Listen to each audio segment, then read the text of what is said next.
Hey, what's up, guys? I've got another Photoshop tutorial here. This one here, this is something I use a lot.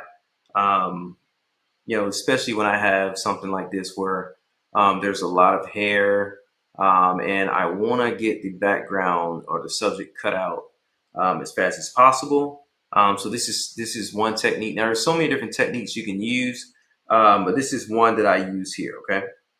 All right, so first what we want to do is I always remove my subject from the background here. So I'll create another layer, and I'll put that layer above that layer, and now this becomes pretty much like my background as well. Okay. All right, so next I'll work on our primary layer, which is one over top. We'll go to select, and after that we'll go to subject. Okay.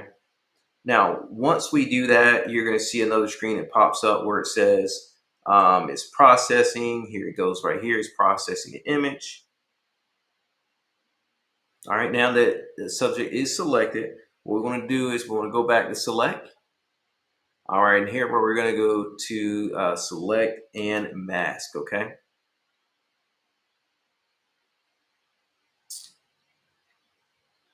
All right, so now that we've got our select and mask up, we want to redefine our hair, okay?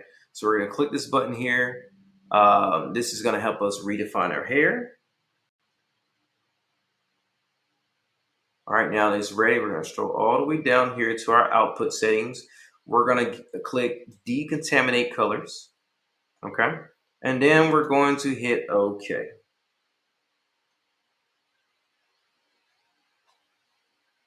And once that happened, as you can see, it completely added a layer mask over here, which showing the background has been removed.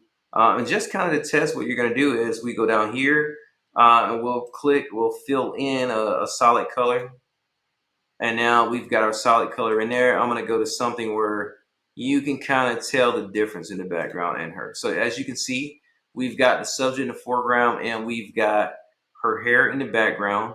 Um, and there we go. Background has been removed from here. And this is possibly one of the quickest ways that you can remove the background. Sometimes some images you don't want to mess up the individual's hair. This would be something very quick where you can get the background removed and you can get going with your subjects as well. So I'll have some more content coming out soon, but this is just something I wanted to kind of show you guys on how to remove the background from an image very fast, very quick. And you see how long that took. It was super short.